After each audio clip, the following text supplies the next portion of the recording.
Bom dia a todos. Obrigado por estarem participando dessa reunião pública, onde nós vamos apresentar os resultados da Eucatex relativos ao terceiro trimestre de 2023 e aos 9 primeiros meses do ano. Estou aqui com o Sérgio Ribeiro. Bom dia. Diretor de Controladoria da companhia, e eu sou o vice-presidente executivo. Bem, vamos dar início, então, à nossa apresentação. Vocês vão ver aí, ao longo dos slides, nós trouxemos, como costumamos a fazer, trouxemos alguns índices que representam, ou estão muito próximos de representar os resultados ou desempenho dos setores em que a companhia atua, e através desses índices, os senhores vão poder perceber que foi um período ainda bastante desafiador para a companhia. Por outro lado, ao mesmo tempo, é possível também perceber alguma pequena melhora, enfim, alguma perspectiva de melhora desses índices. Isso fica mais claro, por exemplo, quando a gente olhar o índice que nós vamos mostrar, o índice do setor de painéis de madeira, que praticamente zera a defasagem com relação ao ano passado. Quer dizer, então dá para, vamos dizer assim, a gente nutrir aí uma expectativa de que caminhamos para um período melhor. Claro que é um otimismo sem exagero, até porque o setor externo está bastante complicado, se complicou mais ainda com essa recente esse conflito lá na região de Israel.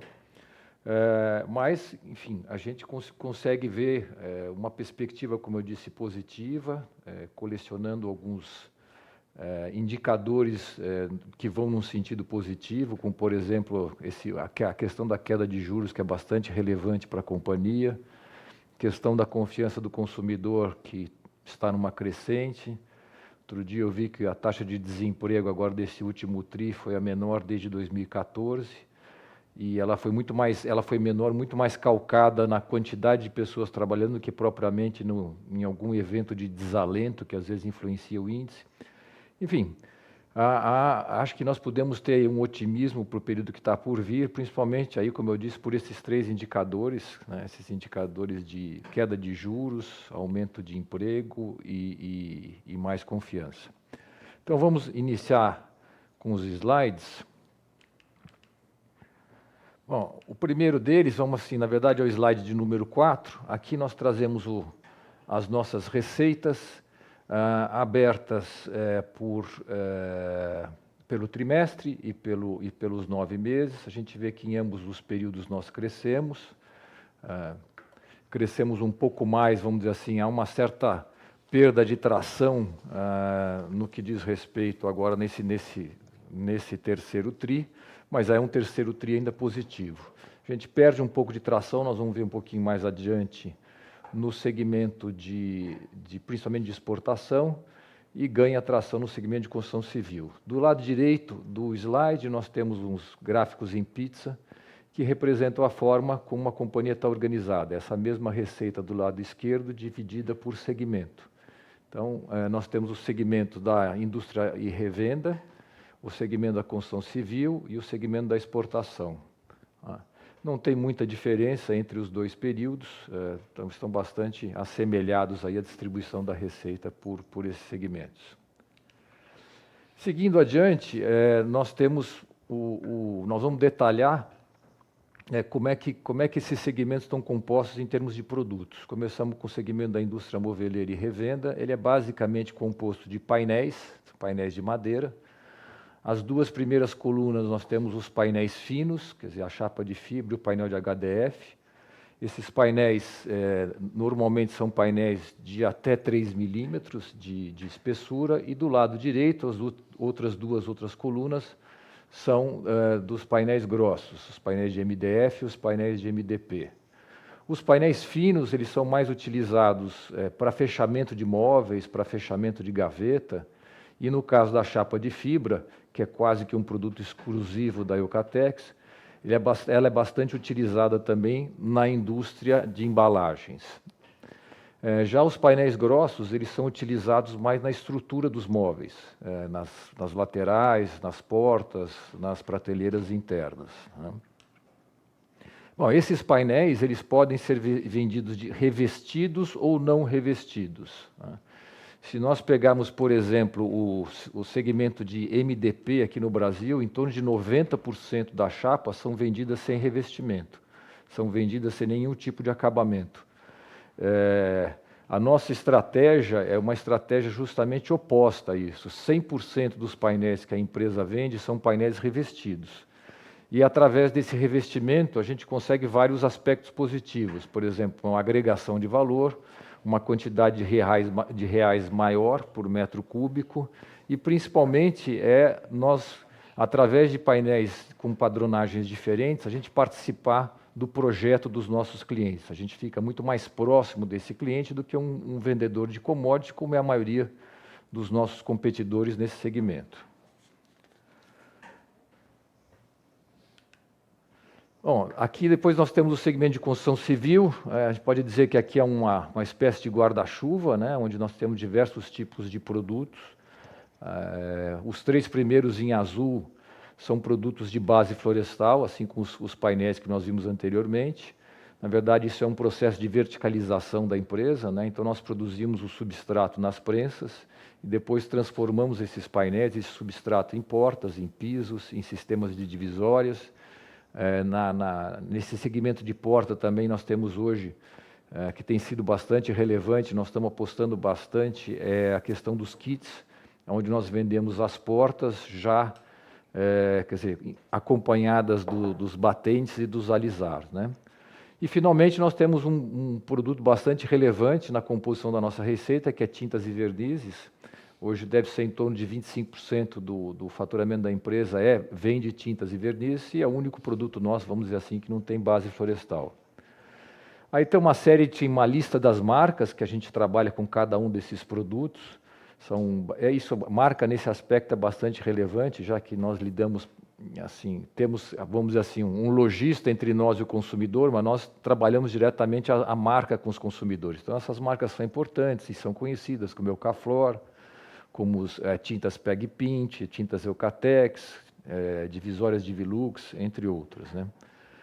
E aqui embaixo tem algumas estratégias, quer dizer, acho que o que nos diferencia de uma boa parte das empresas, acho que é a nossa atuação em termos nacionais, e não chega a ser bem uma estratégia, mas eu acho que é mais uma vantagem da empresa, que é por ter esses diversos produtos nos canais de construção civil, a gente tem uma sinergia maior do que alguns concorrentes nossos. Então, nós chegamos numa construtora com um pacote de soluções, né? com tintas, com pisos, com portas, né? Então, acho que isso nos dá uma sinergia e nos dá uma diferenciação.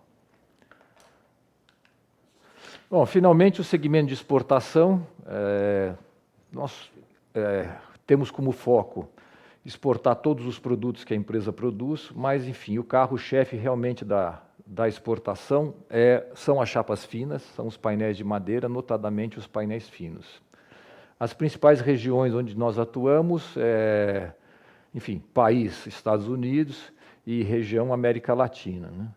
Sem dúvida, os Estados Unidos é de longe o nosso maior mercado, em torno de uns 75% das nossas exportações vão para o mercado americano.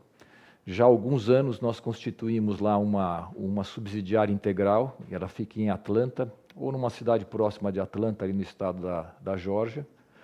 E, através dessa empresa, do CEO dessa empresa e da sua equipe, a gente coordena a distribuição dos produtos no mercado americano.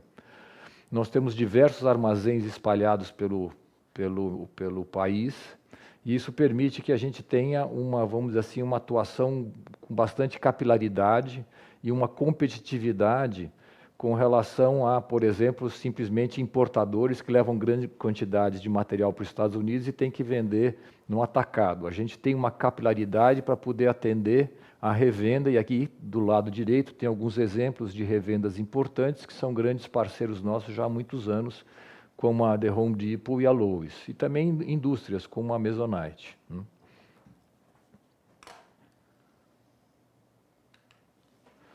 Bom, aqui nesses próximos slides, nós vamos mostrar aqueles índices que eu mencionei no início da apresentação, que de alguma forma retratam, às vezes de uma maneira mais fidedigna, às vezes menos, o segmento de atuação da empresa. A gente começa aqui com a Bramati.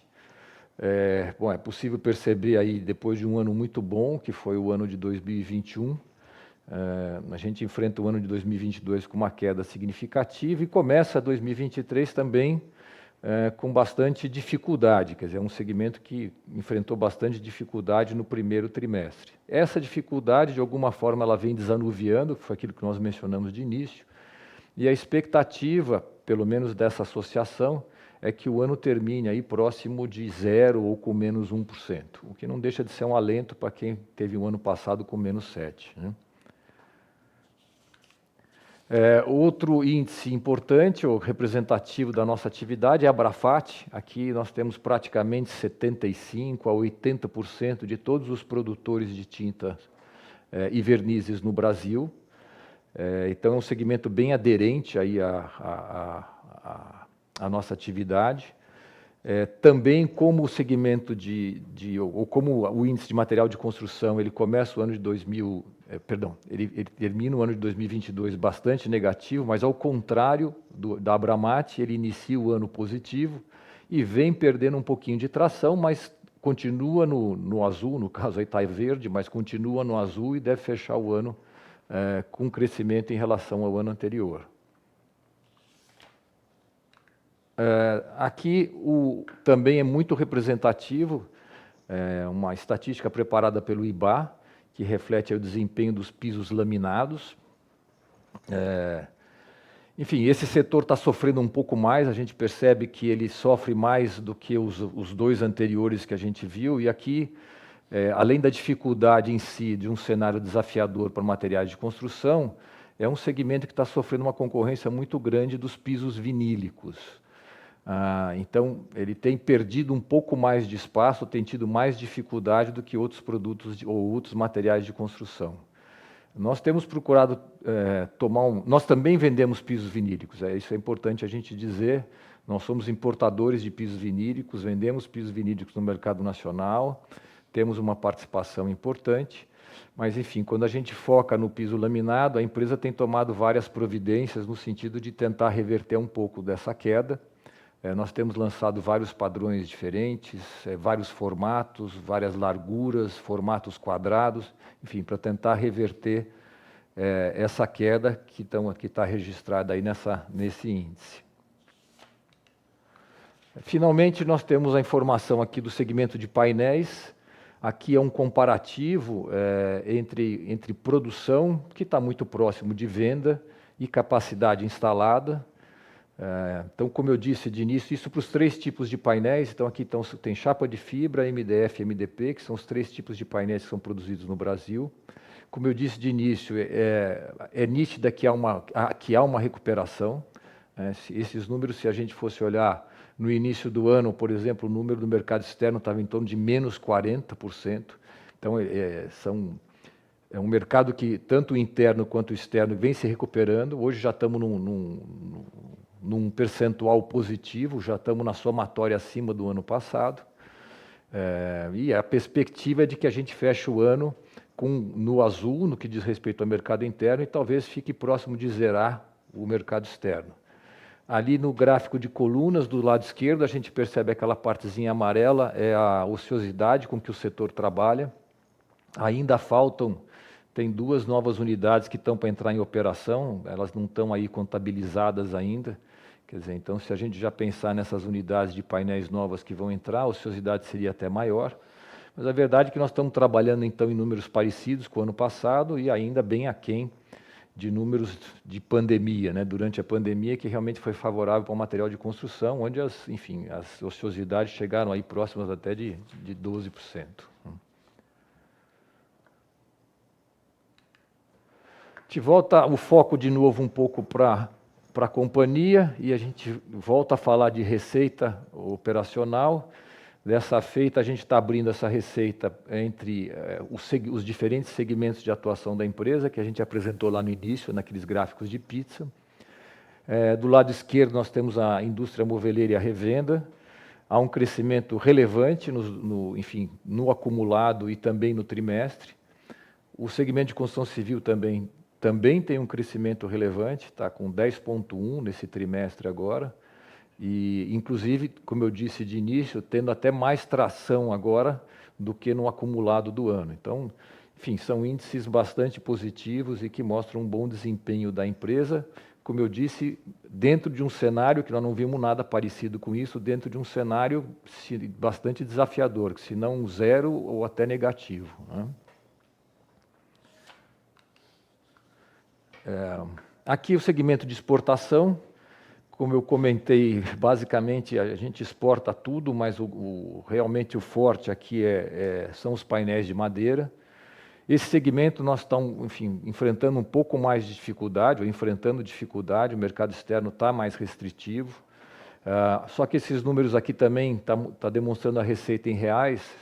Aqui a gente não trouxe, mas se nós pegarmos as receitas em dólar, no trimestre elas praticamente caem muito pouco, e no ano elas estão com índice de queda menor do que esses 4,3. Então aqui tem um pouco de queda de fato de mercado, pode ter um pouco de mix e tem a questão também cambial, né? Mas de qualquer jeito é um mercado que está um pouco mais difícil do que o mercado local, né?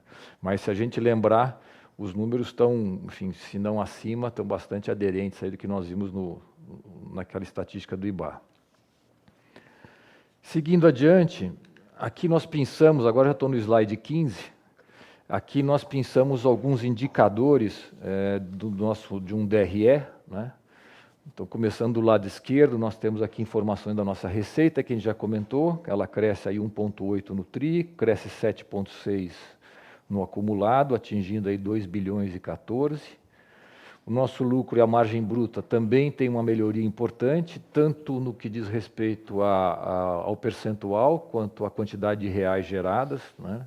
Então, há um crescimento aí relevante, atingimos 33,6 no TRI contra 29,8 em termos percentuais, e, enfim, no acumulado do ano estamos na casa dos 33 também.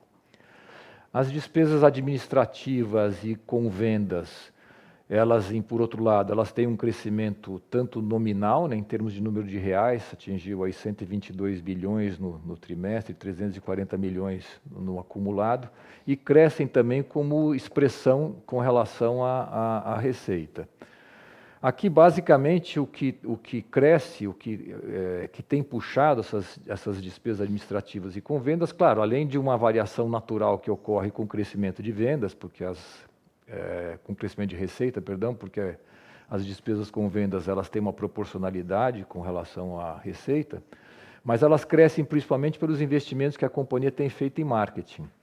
Nós temos aumentado substancialmente os investimentos em marketing da empresa, e isso, inclusive, tem nos ajudado a ter vamos dizer assim, esse desempenho diferenciado em relação ao restante do mercado. Então, mais uma vez, reprisando, a gente viu índices, se não negativos, muito próximos de zero, são índices setoriais, e a companhia com crescimento, vamos dizer assim, bons crescimentos, não só no TRI, como no acumulado do ano. Isso é muito fruto de investimentos assertivos em marketing.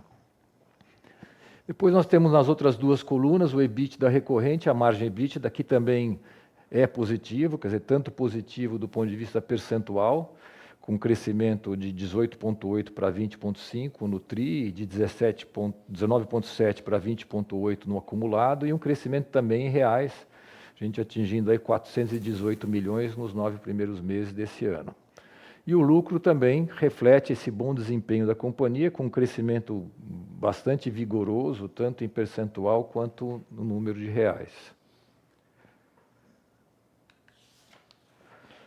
Bom, aqui mudando um pouco, mas enfim, dentro de aspectos financeiros ainda, falando sobre o endividamento, nós terminamos o período aí dos 9 primeiros meses com uma disponibilidade bastante acima do que aquela que a gente vinha trabalhando no passado, foram 224 milhões.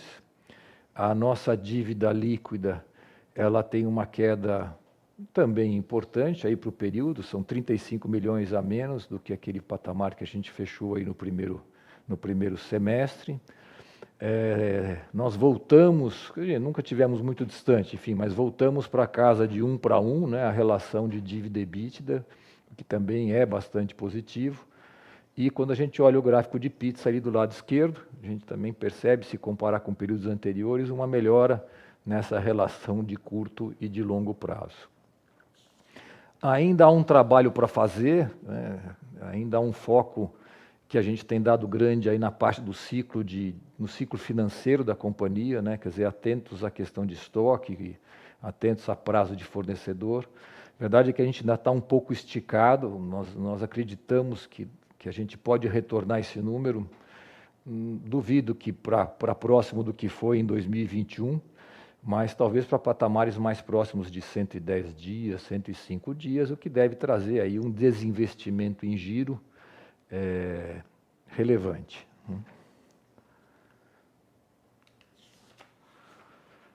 Bom, aqui na parte de investimentos, está bastante alinhado com aquilo que nós projetamos para o ano. Do lado esquerdo embaixo, nós temos aí a projeção inicial aí de 251 milhões para o ano, nós devemos ficar próximos disso, não deve ter grandes variações.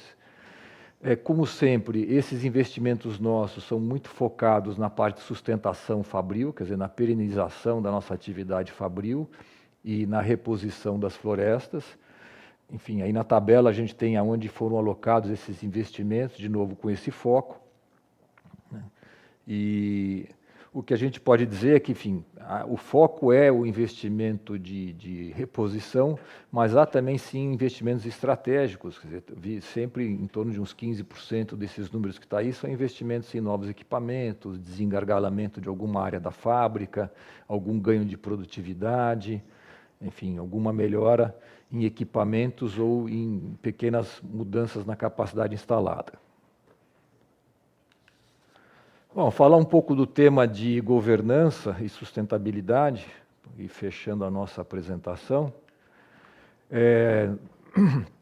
A companhia tem tomado uma série de medidas aí no sentido de melhoria de governança. Começou aí no início do ano, com a entrada de 2 membros independentes para o nosso conselho. O conselho hoje é composto de 7 membros, sendo 2 deles independentes.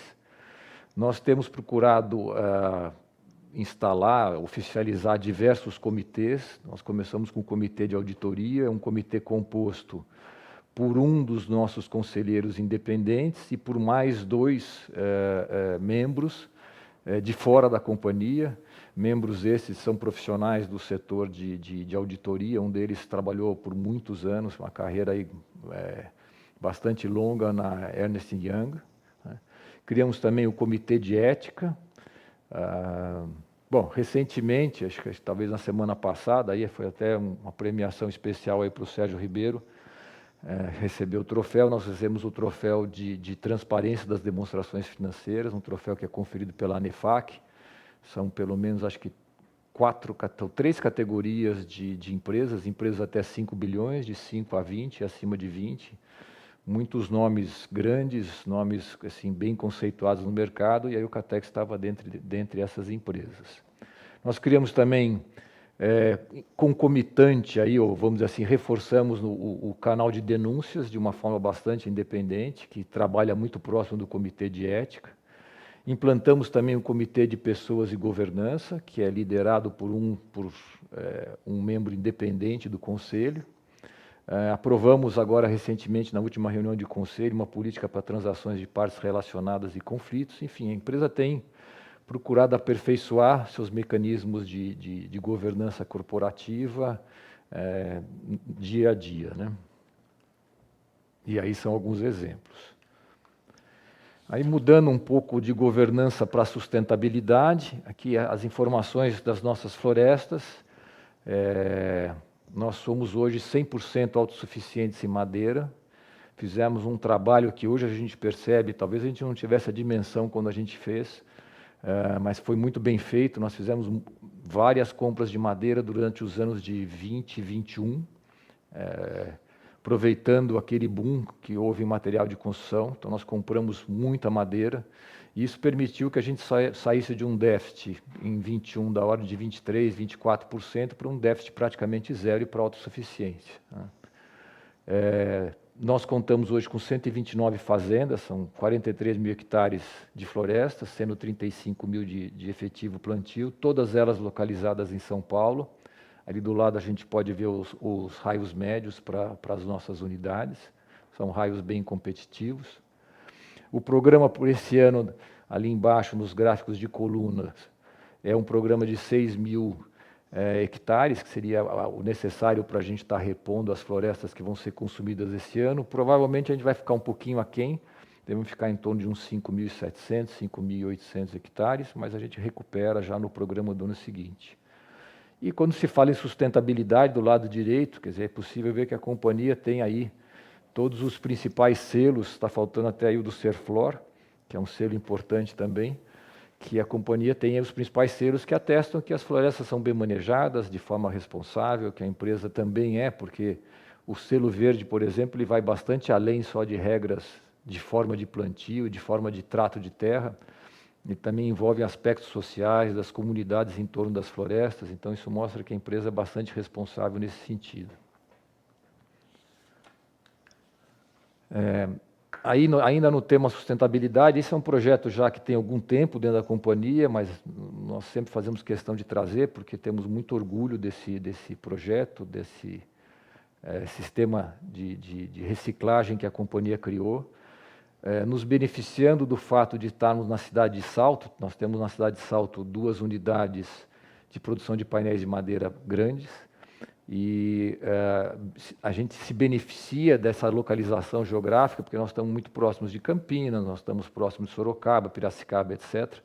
Então nós criamos toda uma rede de coleta de resíduos, nós temos diversas caçambas espalhadas, enfim, nos mais diferentes tipos de fornecedores, né, desses resíduos. Podem ser prefeituras, podem ser aterros, podem ser grandes companhias, atacadistas, que muitas vezes recebem produtos com pallets, enfim, nós recolhemos todos esses resíduos.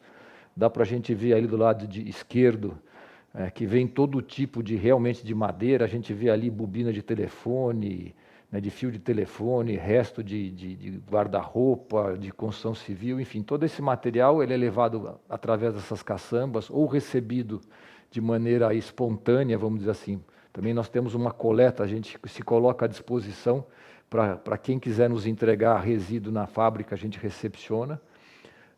Nós fazemos a limpeza desses resíduos através de equipamentos, quer dizer, nós primeiro picamos, né, transformamos isso em chips de madeira, né, e extraímos dessa madeira picada todo tipo de resíduo. Tiramos plásticos, tiramos pregos, materiais não ferrosos, e hoje, basicamente, nós utilizamos na produção de energia térmica. Então, toda a energia térmica dessas duas plantas de fibra e de MDF é gerada a partir desses resíduos. Temos, enfim, já bem experimentado, vamos falar assim, temos planos de agora, quem sabe no ano que vem, muito provavelmente no ano que vem, já no primeiro semestre, estarmos entrando com reciclado também na produção. Então, isso seria aí uma revolução de estarmos produzindo chapas com utilização desses reciclados. Nos últimos dias, nós também iniciamos um projeto semelhante na unidade de fibra em Botucatu. Nós compramos um equipamento semelhante ao que nós temos em Salto, um pouco menor, e vamos também, já iniciamos a coleta de resíduos no entorno da fábrica para que a gente busque autossuficiência com esses resíduos para a produção de energia térmica e deixemos de consumir floresta. Bom, esse acho que é o último slide da apresentação, é um registro, né? Nós já apresentamos em outras ocasiões, nós ficamos sócios, né? Somos hoje autoprodutores de energia, ficamos sócios de um parque solar. Hoje em torno de 50% de toda a energia elétrica necessária para a Eucatex vem dessa matriz solar, né? Quer dizer, é uma matriz bastante limpa, então tem um aspecto ambiental aí importante, e tem também um aspecto econômico importante também, está aí no slide, a nossa expectativa, já estamos registrando parte disso, que a gente tem uma economia no que diz respeito ao contraponto, né, fazendo um contraponto ao contrato que nós tínhamos, de que a gente tem uma economia em torno de 12 milhões de reais ano. Então, esse era o último slide. Perdão, eu acabei não falando, me lembrei de início e não fiz. Se os senhores olharem aí na apresentação, é que na minha tela não tinha, tem um botão, acho que azul, do lado direito, e esse botão permite que os senhores possam estar registrando perguntas que a gente posteriormente vai ler aqui e procurar responder. Obrigado. Enfim, estamos com alguma, quer dizer, abrimos aqui para a sessão de perguntas e respostas, mas estamos com dificuldade de recepcionar, não estamos conseguindo ler, porque não está aparecendo aqui na nossa tela as eventuais perguntas que foram formuladas. Então, estamos aguardando um pouquinho para ver se solucionamos esse problema técnico e conseguimos fazer a leitura dessas perguntas. Então, pedimos um pouquinho de paciência. Vamos ver se nos próximos poucos segundos aí, ou minutos a gente retorna.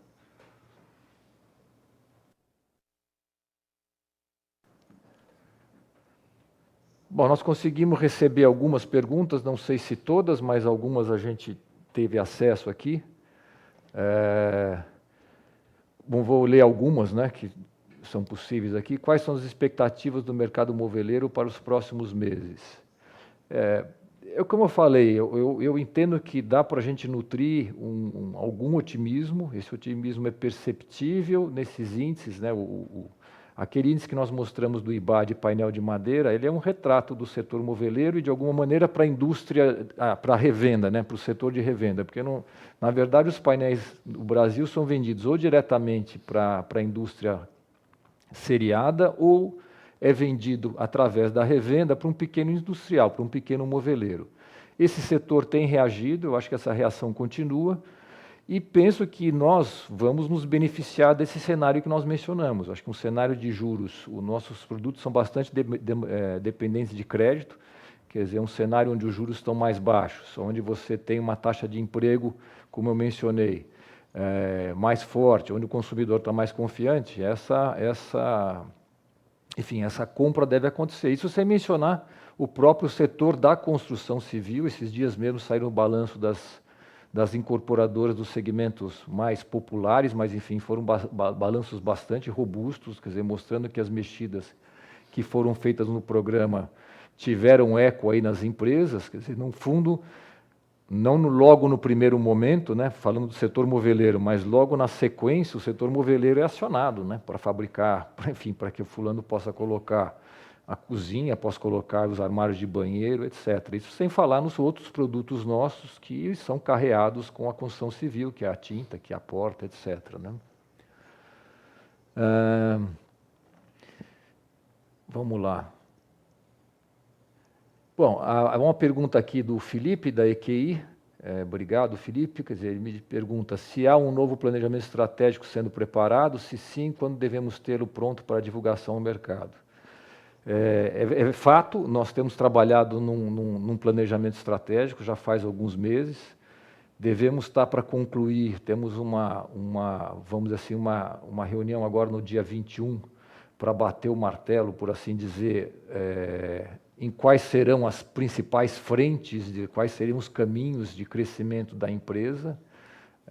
E aí, vamos dizer assim, dentro das possibilidades, estaremos divulgando, quer dizer, dentro da possibilidade da conveniência, né? Porque às vezes pode ser alguma informação de cunho bastante estratégico, mas, enfim, dentro das possibilidades estaremos divulgando mais adiante. Mas temos sim um planejamento estratégico formal em curso.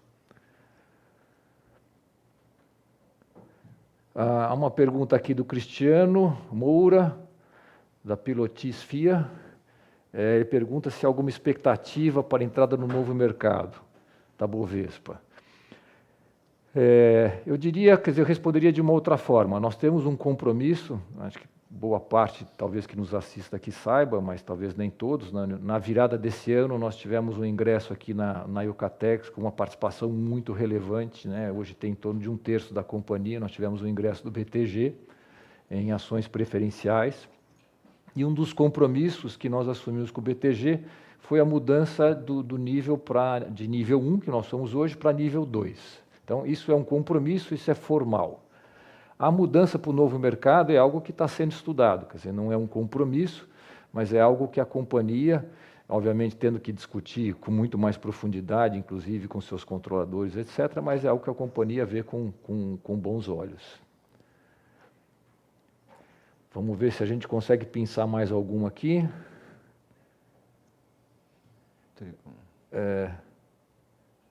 Ao Guilherme Rodrigues, da Trigono, nos dando os parabéns. Bom, muito obrigado pelos resultados. Eu acho que assim, é uma pergunta, vamos supor, de alguma forma complementar à do Cristiano, né, porque ele pergunta quais são os avanços na área de governança que a empresa busca, que eu acho que a gente citou alguns, mas realmente estamos com foco grande na parte de governança e sustentabilidade. Eu até não mencionei, mas nós formalizamos recentemente uma área de ESG, uma gerência de ESG. A companhia, até pelo seu perfil florestal, e todos os selos que ela tem, ela já vem há muito tempo trabalhando nesses aspectos, principalmente ambientais. O que a gente não fazia muito era formalizar, documentar isso, e principalmente olhar também outras iniciativas de outras empresas nos segmentos aí mais amplos do ESG e adotar aqui na empresa. Então, nós começamos esse processo formal, né? A questão do nível 2 novo mercado, acho que eu respondi na pergunta anterior, quer dizer, o nível 2 compromisso, novo mercado em estudo, né? Aqui mais uma pergunta do Felipe, da EQI. Do Renan da EQI. Não, tem uma em cima, a número 2. E tem uma do Renan também, mas enfim. A empresa é pouco alavancada e deve continuar gerando caixa para o acionista. Quais os planos para emprego desse caixa no médio prazo? Bom, então, acho que aí está bem ligado, Felipe, a pergunta que, não sei, acho que foi você mesmo que fez, relativa ao planejamento estratégico. Quer dizer, nós estamos formalizando, trabalhando formalmente nesse planejamento estratégico e, obviamente, advindo dele, devem vir algumas frentes, para alguns caminhos de crescimento para a companhia. Certamente esses caminhos devem passar por investimento, seja para novos equipamentos, seja para eventuais oportunidades de M&A. Então, eu acho que é importante a empresa estar com essa musculatura, vamos dizer assim, em termos de alavancagem. Realmente, 1 para 1 é uma alavancagem bem baixa, que permite a gente pensar que tem musculatura para tocar as eventuais frentes que aparecerem desse planejamento estratégico. Então, aqui pegando até aqui o Sérgio aqui me orientando, pegando até a pergunta do Renan agora também da EQI. Qual a visão da empresa para o segmento de pisos? A Eucatex vê potencial para produzir pisos no Brasil? Eu imagino que você esteja se referindo a pisos vinílicos, né? Que até nós citamos que o piso laminado, né, que, enfim, ele se assemelha muito ao vinílico, a gente mostrou lá as estatísticas, ele vem sofrendo bastante com a concorrência do vinílico. Nós também somos importadores do vinílico, mas não somos produtores locais. Vamos dizer assim, isso dentro do que a gente tem ouvido aí nas nossas sugestões de planejamento estratégico, há sugestões sim, no sentido de se fazer uma produção local. Não parece ser um grande investimento e parece que pode ter um retorno importante para a companhia. Então, a gente está, assim, considerando esse aspecto. Temos agora aqui uma pergunta de novo do Cristiano Moura. Qual a parcela da Eucatex no investimento da usina solar já foi totalmente desembolsado? Nós temos, assim, o projeto, vamos dizer assim, para você ser autoprodutor de energia e poder ter os benefícios da autoprodução, necessariamente você precisa ser sócio do empreendimento e precisa ser sócio com uma participação no controle.